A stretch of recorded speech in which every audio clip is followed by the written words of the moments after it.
Right, I want to make a short video on my Mini again. 1.6 Mini Cooper D R56. I've got a leak in the injector, I believe, so if you can see it over there, there's a bit of diesel there, and the car's been running a little rough. You know, it sounds like it's not knocking, but you can hear the car is not running right. So I'm looking to obviously get that changed out. I believe it's just the O-ring potentially, but I'm going to open it up and see what the situation is and see what I can do with it. So let's see where we go. Now, so far, all I've done, loosened this up. So there's a 10mm bolt here, one here, and one here underneath this cover, obviously. Let's take this cover off. So I've taken off the 3 bolts, loosened this up a little bit, just taking it out of these these pipes, just so I can I don't really need it off, I just need it out of the way to give me a bit of space to be able to pull this injector out. You can see the majority of the job from here, to be honest. I need to take this out. I believe that's going to be like a big Torx bit. Need to take this pipe off, which is just going to come out using this. I could take that probably out now, maybe not. Right, yeah, so that's got to come out. Take this cable off, disconnect this. I believe this can do with a 14mm spanner. That'll unscrew. The difficult bit's going to be just getting the injector out. Word of advance warning, they are quite difficult. If they're stuck in there, like, you need tools and stuff sometimes to be able to get them out, and I'm not really sure if it's going to come straight out or what the situation is, but I've heard like horror stories where these have taken like a day, where you've had to literally, you know, tie the injector to a engine crane and had left the car like kind of hanging overnight with loads of carb cleaner and things. So that's like that's the harder way of doing it. I'm gonna try my luck to see if it'll come out just like this. Right, so what we've got so far, I've taken these 2 off, one just there and one in the back. This little spring thing, which is, you can see on the other injector, literally just prizes out.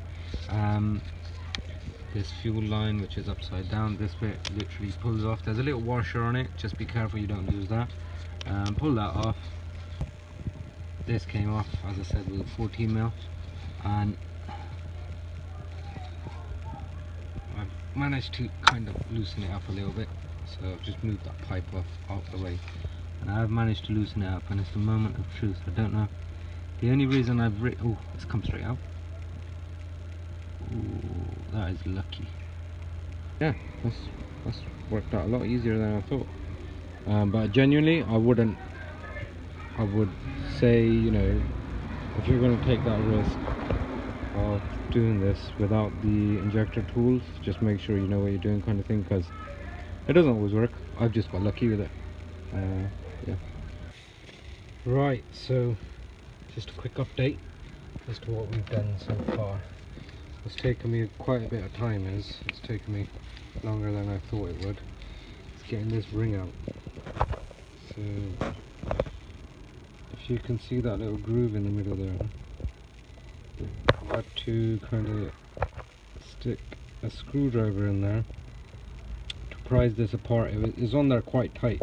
It's taken me the best part of a good 20 minutes, maybe half an hour.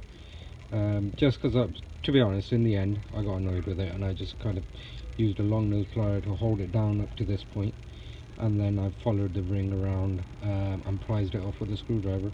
But I was trying to go gentle with it, and it just wasn't working, so I had to do that in the end. Then I've cleaned up this injector a lot more. If you can see, it's, you know, literally taken sandpaper to it.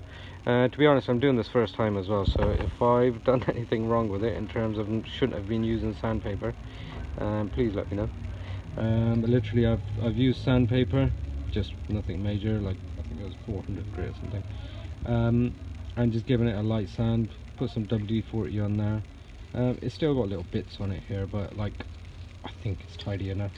And now what I'm doing is the final bit of it, I'm cleaning out the inside. So if you can see inside of that port, I've got it looking a bit tidy, literally just with a rag, screwdriver, quite a long one, bit of WD-40 sprayed on there. I would spray the WD-40 on the rag, not inside, because if like this, I think it could just cause you an issue. It's like basically putting petrol in there. And yeah, just do that, and we've got it looking nice and tidy. I should have taken a picture of this before, because to be honest, that was basically, it was black in there. Like you can see on the outside, where, you know, like around here and around the outside, it was basically black like that. So yeah, I've tidied that up, taken this ring out, which was literally sitting on top just over there. I'm gonna tidy this up, give it a bit of a clean.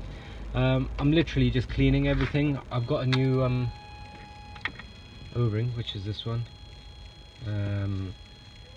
Sometimes they're sided, so you can only put them in one way. I believe this one's fine to put in either way. So that's literally just going to go at the bottom over here. I'll put it straight in there. I'll put that one now actually. Lovely, so that one's on there, ready on the injector to go in. I'll show you the old one. This is generally what goes, and this is what causes it leaks. When I first took it off, I thought it was quite decent, it's quite shiny. You know, because normally it would come out like black, but having looked at it, it looks like it is a bit worn in. Maybe that's how they're meant to be, I'm not sure. So yeah, bit more cleaning, and then I'll be putting it back together. I've also got a new one of these, new guider, which literally just goes on there. That's what BMW said to me to get, so I've put it in. I'm going to tidy a little bit more around here, put it all back together, and yeah, we can fire it up and see how we get along.